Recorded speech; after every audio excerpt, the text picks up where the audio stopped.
Hey, I'm Vin, and this is Give It Space. For the next few minutes, we're going to sit with one feeling, idea, social norm, identity, or just whatever might be weighing on us in this moment. Together, we'll explore where it comes from, why it lingers, and give it room to breathe without trying to fix anything. So get comfy, take a deep breath, and let's give it some space.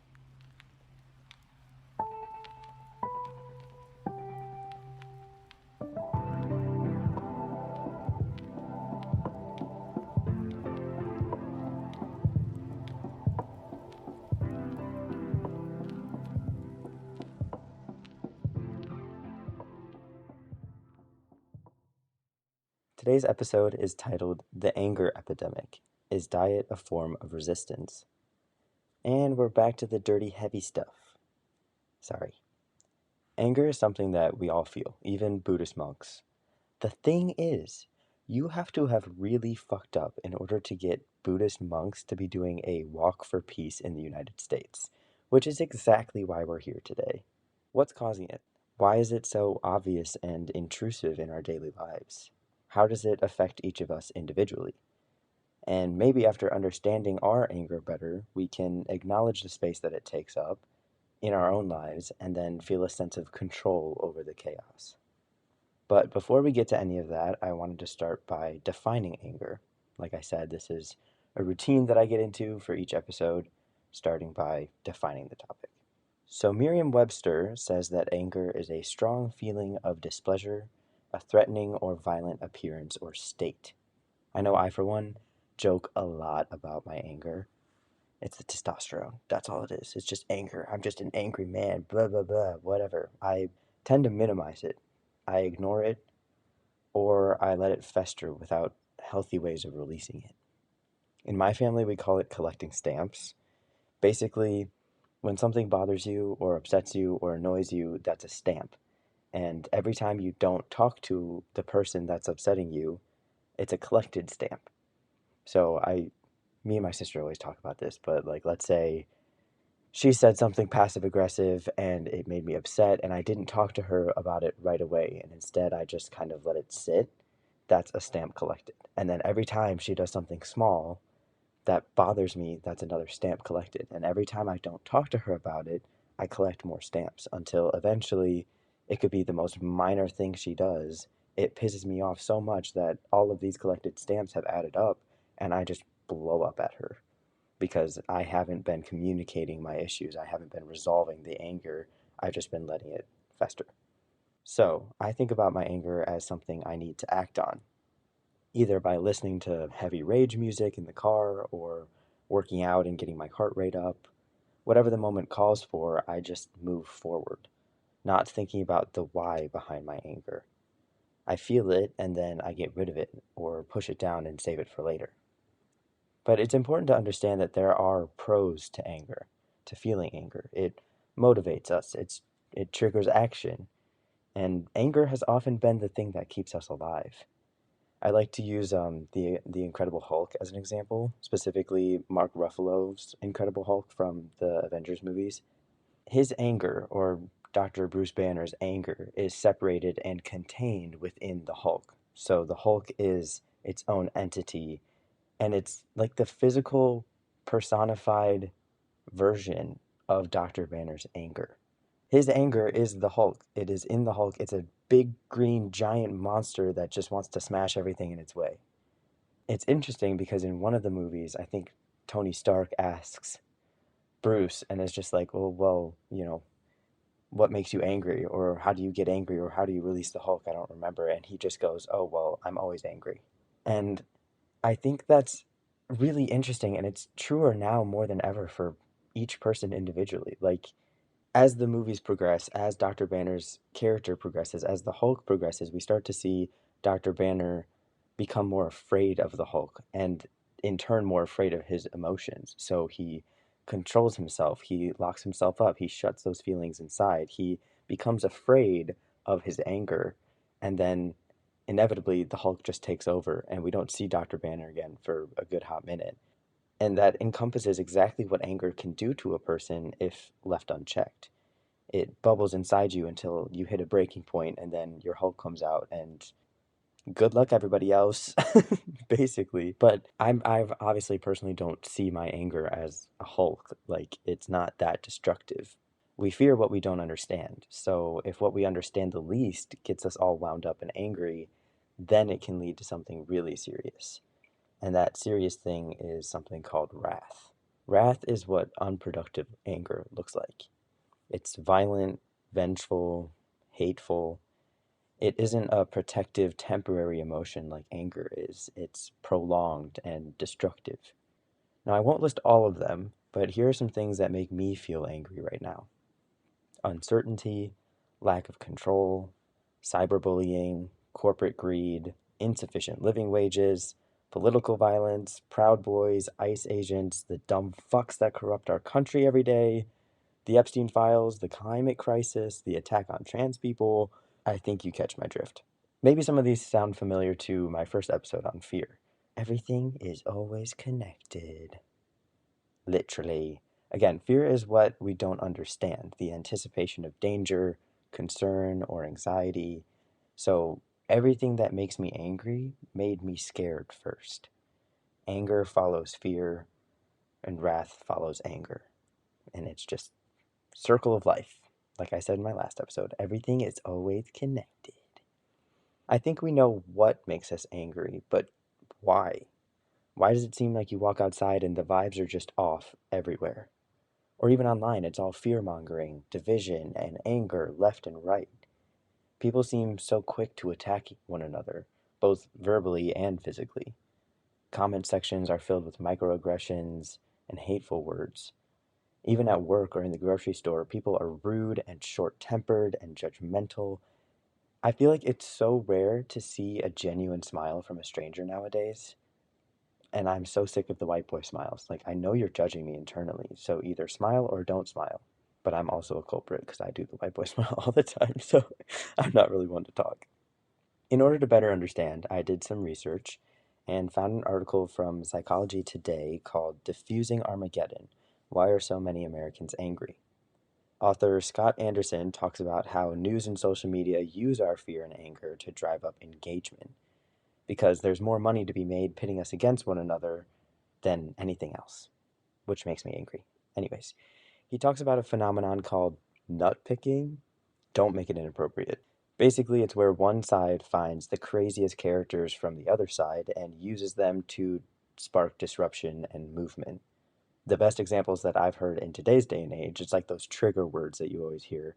So the ones that I think of are the gay agenda, woke, and leftist agitators. So, again, I think you get my point. But using the gay agenda as an example, there is no gay agenda.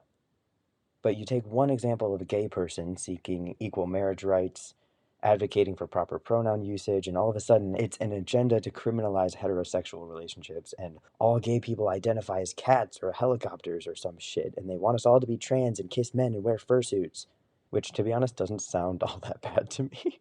Maybe not the fursuit part, but that's just me personally. Anyways, it's the dramatizing and misinterpreting of one person or group of people who are then marketed as woke or crazy or threatening, which then causes more division and separation because they're now the advocate for that group. So, crazy. Crazy how that works. And it's called nut picking, which is even nuttier. I'm sorry, that was so stupid. And while the media, politics, economics, climate, and so on are all very valid causes for anger, Anderson mentions another: our diets. Over the last 50 years, what we ingest has altered the ecosystem of microbes in our gut. These gut microbes can talk to us through the vagus nerve. Microbes can signal the health of our gut by producing dopamine and serotonin. They can also tell us when our gut is unbalanced by producing toxins and inflammation that can make us depressed, anxious, and even psychotic. To summarize, the combination of processed foods, microplastics, politics, and violent media creates the perfect habitat for anger. The ABS, or Applied Behavioral Sciences, have studied the link between nutrition and anger, finding that when we eat, Our bodies break down and compartmentalize our food, which then regulates different emotional responses. High refined sugars and carbohydrates like white bread, cereal, and baked goods spike our insulin levels, resulting in mood swings and high irritability. Nutrient deficiencies like low D and B vitamins, magnesium, and iron have been linked to higher levels of anger and aggression. And back to that little gut microbiome, if unbalanced, not only can it lead to bloating, inflammation, acne, and fatigue, it can also cause anger and irritability. Yeah. So I got a little curious and I looked up which countries have the lowest levels of anger. And the results are Vietnam, Finland, Estonia, Portugal, and Mexico. And what do their diets consist of, you may ask? Herbs, root vegetables, fish, berries, rice, olive oil, corn, so on, and so forth. They are all mostly plant forward, nutrient dense, locally produced with a focus on simple roasting, steaming, grilling, or boiling methods rather than frying. With the use of dyes, GMOs, bleached flour, and high fructose corn syrup being either banned or avoided in all of these countries. Now, I didn't make a connection there. You probably could make a connection there. I'm not trying to say that there's a connection there between all of those countries and their diets because they're very different. For example, Finland is more Nordic based, so the vegetables that they're eating are more root vegetables like carrots, potatoes, whereas like in Vietnam, their vegetables might be more like bok choy, cabbage type based, not root vegetables. But anyways, it's hard to find a connection between countries that are so different and so different on the map that they don't have the same sources of food. And, soil is different, their population of fish is different. But basically, what I learned is that none of them prioritize red meat and none of them use the same cooking methods that us Americans do, aka deep frying and adding a bunch of preservatives and glucose and syrups to glue things together and make them shelf stable for years. I'm reminded of that joke online where people say that they can go to Italy or Germany or Japan and spend all day eating for weeks, and yet somehow, when they come home, they've lost weight, or they feel more energetic, or they feel more active. And I think we as Americans have been sold a certain lifestyle, the lifestyle of a small breakfast or no breakfast or just coffee for breakfast, and then a big lunch, a bigger dinner that's really protein based, and then a dessert with insanely large portions. And then on top of that, we're also told to be snacking. So that's what we've been sold, and we haven't really retaliated that much. And there's so much misinformation, and everybody's telling you to do things differently. But the real differences lie in what's in each meal, and also the amount of movement designed in other countries, and the fact that their portions are much, much smaller than ours. For example, Tokyo is massive. I have never been, but it's been on my bucket list for literal decades. But anyways, Tokyo is designed for a lot of walking, even with public transportation being as accessible and accommodating as it is. Tourists that go to Tokyo are told to bring comfortable shoes and expect to walk more than 10,000 steps a day, which is wild considering that it's hard for the average American, to even get 10,000 steps in a day. Like, you really have to be trying. So it literally does just seem to be a United States problem. But it's a hard problem to fix, seeing as it's so deeply rooted in our corrupt food processing and manufacturing corporations. Healthy food is a luxury that most people can't afford due to rising grocery prices. Not to mention, the American hustle culture leaves little to no time to meal prep or mindful cooking. In addition, even our tap water is toxic in some places. Cough, cough. Flint, fucking Michigan, who still don't have clean water, and how many years has it been? Hmm. Anyways, what we've learned is that food is literally fuel. Fuel for anger as well as for energy. And our society has made it so that the most accessible food to us is the most unhealthy, processed, toxic crap manufactured in the world. And they profit off of it, off of our stress eating, off of our $7 combo meals that we can get in less than 5 minutes in a drive through, off of the microwave dinners, because Lord knows a working mom doesn't have time to feed a family of four every night right after her shift. They even profit off of our morning coffees, which, do you know how much added sugar is in those? Anyways, And that food is literally feeding the anger inside of us. Don't even get me started on the amount of food recalls in the last year. Have you been paying attention to that? Because I have. The number of warnings of viruses and bacteria and bugs in our packaged food is astronomical. And why do you think that is? I wonder if it could be the lack of funding for agencies like the FDA, who are now understaffed, not doing proper inspections, and have outdated laws. So, good food is expensive, bad food is cheap and makes us unhealthy, and food in grocery stores is not reliable because our FDA is not able to do their jobs to the best of their abilities. I can't do this anymore. I can't do this anymore. Anyways, this has gotten me a little riled up, if you hadn't noticed. I need to calm down. If you know what that reference is from, you're a G and I love you. If you don't, something called Smosh, someone called Angela. I think it's time to give this some space. Now, like I've said before, I'm not a professional, not a therapist, not a doctor, not a life coach or a motivational speaker. All of this information can be found on the internet or just by seeing the anger of the states through social media. I'm not here to sell you something, to convince you to work out or eat better, to make you even more angry than you might already be. I'm simply trying to piece together this puzzle, to make sense of a chaotic environment, to control what I can in the ways that best suit me. So, this is an exercise I like to do in each episode where we just sit with our feelings for a moment. We acknowledge them without problem solving. So, if you'd like to join me, you can start by taking a deep breath in through your nose and out through your mouth. If you're in a safe place, try closing your eyes, becoming less aware of your physical body and more aware of your mind. Now, I want you to play through all of the things causing you to feel angry, like a movie trailer or a slideshow playing in your head. I want you to picture moments, stories, conversations, videos, or memories of when you were mad or upset.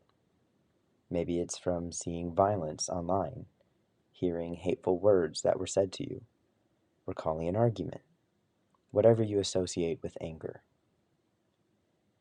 And now that you're starting to remember these things that have made you angry, maybe now you're starting to feel a little hot. Maybe you've clenched your fists. Maybe you've clenched your jaw, or you're starting to feel more nervous. I want you to find the source of your anger, and as you feel where it's coming from and what it's sparked by, just acknowledge it, see it, understand it, sit with it. You don't need to control your anger or push it down, and we definitely don't need it to turn into wrath. So let's just give it some space. Once you feel ready, you can open your eyes and readjust to the physical moment.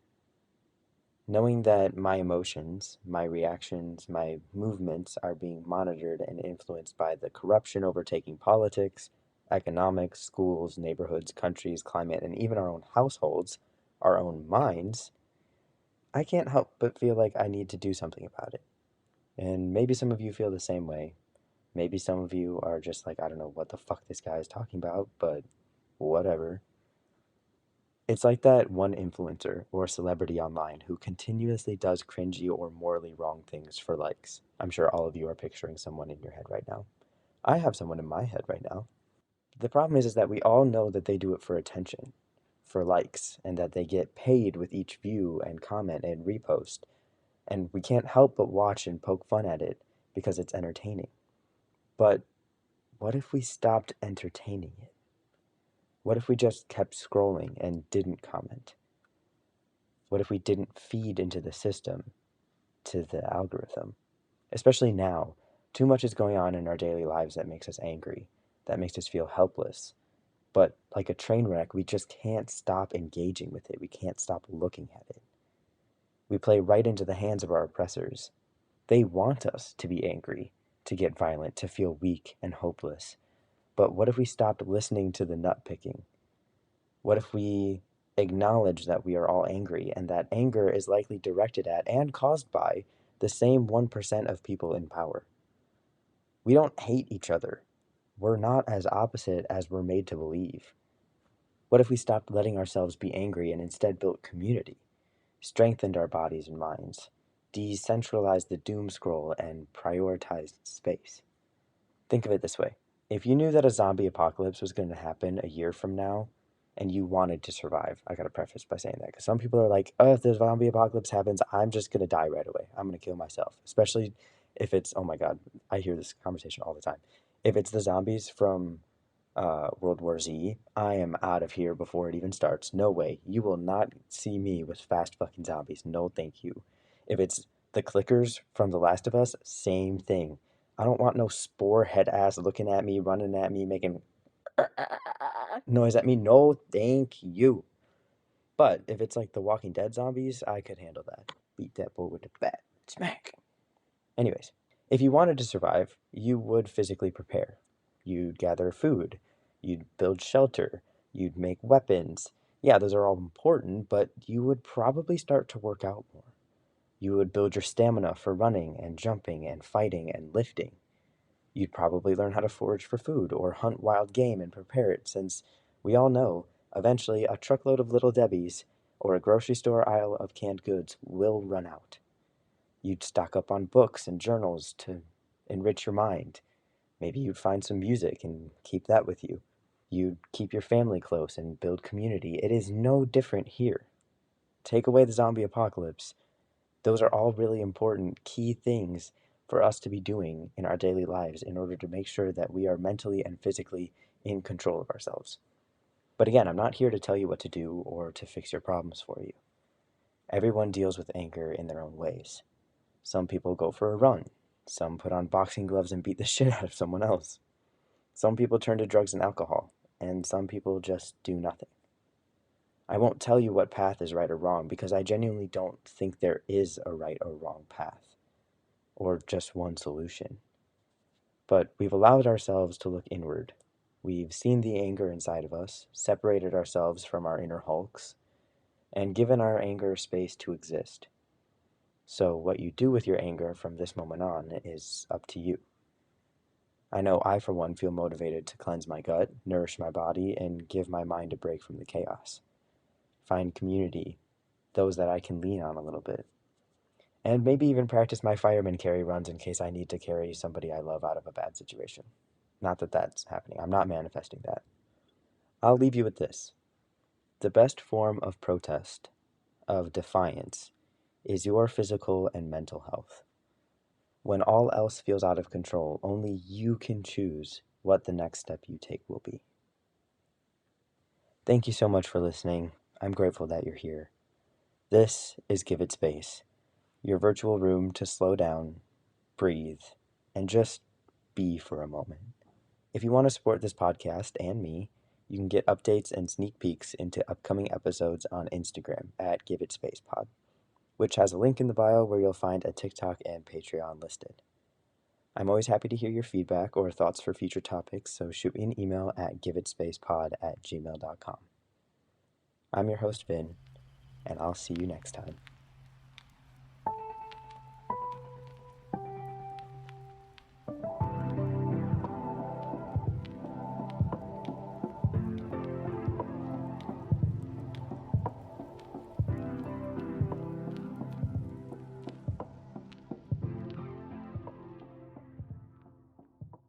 I don't know why I was staring at the camera so hard right there. Sorry, my bad.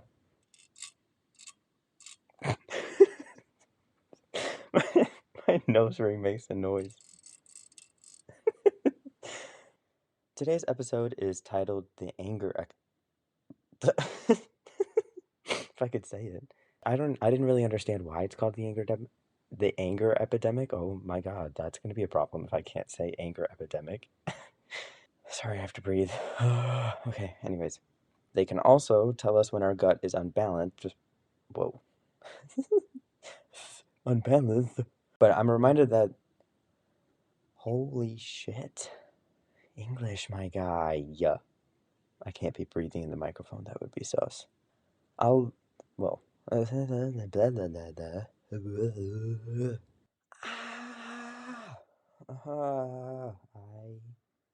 hate it here. Oh my god, that's 26 minutes. shit, bro. And then it's just gonna be a whole hot wreck. Wait, hot mess. Train wreck? Hot, what? Oh, I don't know. It's gonna be bad. Bye.